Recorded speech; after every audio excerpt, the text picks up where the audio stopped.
বিসমিল্লাহির রহমানির রহিম। কাছে কিংবা দূরে, দেশে কিংবা প্রবাসে আমার প্রিয় শুভাকাঙ্ক্ষীরা, আমার অন্তরের অন্তঃস্থল থেকে জানাচ্ছি অভিনন্দন ও সালাম। আসসালামু আলাইকুম। আজ আমি একটি গুরুত্বপূর্ণ ওষুধ নিয়ে কথা বলবো। ওষুধটির নাম হচ্ছে নোরিক্স। নোরিক্স এসএমসি ফার্মাসিউটিক্যালের একটি গুরুত্বপূর্ণ ওষুধ। ওষুধটি হচ্ছে একটি কন্ট্রাসেপটিক পিল। ওষুধটির নাম হচ্ছে নোরিক্স 1। এর জেনেরিক নেম হচ্ছে লেভোনরজেস্ট্রল। প্রতি প্যাকেটে থাকে 1 পিস। এর নির্দেশনা হচ্ছে ইমার্জেন্সি জন্মনিরোধক এমন একটি পদ্ধতি যা অরক্ষিত সহবাসী ডিম্বাণু ও শুক্রাণুর নিষিক্তকরণ প্রতিরোধ করে। অরক্ষিত সহবাসের পর যত তাড়াতাড়ি সম্ভব এই জন্মনিরোধক ব্যবহার করতে হবে, তবে সহবাসের 12 ঘন্টার মধ্যে, কিন্তু 72 ঘন্টার পরে নয়। এমন নিম্নলিখিত কারণে ইমার্জেন্সি জন্মনিরোধক ব্যবহার করা বাঞ্ছনীয়। সহবাসের সময় আপনার সঙ্গী যদি কোনো জন্ম নিরোধক পদ্ধতি ব্যবহার না করেন, যদি আপনি পরপর 3 দিন জন্মনিরোধক বড়ি খেতে ভুলে যান, যদি সহবাসের সময় আপনার সঙ্গী কন্ডোম সঠিকভাবে ব্যবহার না করে থাকেন অথবা কন্ডোম ফেটে গিয়ে থাকে, যদি আপনি মনে করেন যে আপনার জরায়ুতে অবস্থিত জন্মনিরোধক আইইউডি স্থানচ্যুত হয়েছে, জন্মনিরোধক ক্যাপ সরানো হয়ে থাকে, যদি আপনি মনে করেন যে ওয়েটিয়াস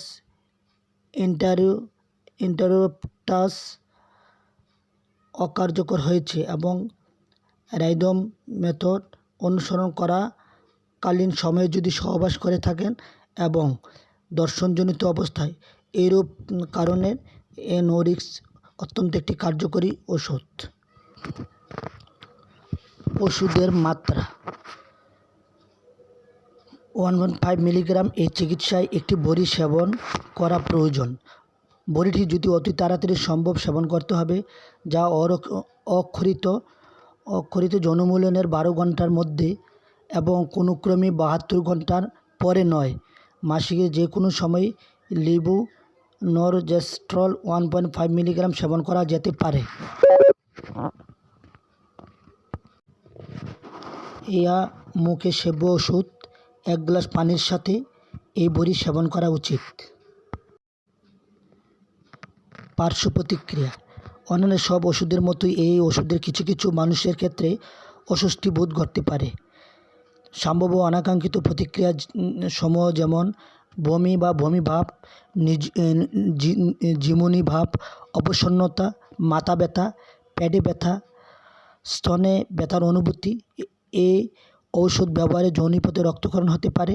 এখানে উল্লিখিত অসুবিধাসমূহ ব্যতীত অন্য কোনো অযাচিত প্রতিক্রিয়া ঘটে থাকলে আপনারা ডাক্তারের শরণাপন্ন হবেন। গর্ভাবস্থা ও স্তন্যদানকাল। গর্ভাবস্থায় এই ওষুধটি অনুমোদিত নয় এবং গর্ভাবস্থা কোনো পরিবর্তন ঘটাতে পারে না। এই ওষুধ খাওয়ার পরেও যদি গর্ভধারণ হয়ে থাকে, তবে পরীক্ষা প্রমাণ করে যে প্রজেস্টেরন ব্রণের গঠনে কোনো ক্ষতি বা বিরূপ প্রতিক্রিয়া ফেলে না। এই ওষুধ সেবনের পরও স্তন্যদান সম্ভব। তথাপি লেভোনরজেস্ট্রল মায়ের বুকের দুধে নিঃসরিত হতে পারে, তাই ইহা সেবন পূর্বে স্তন্যদান করা উচিত।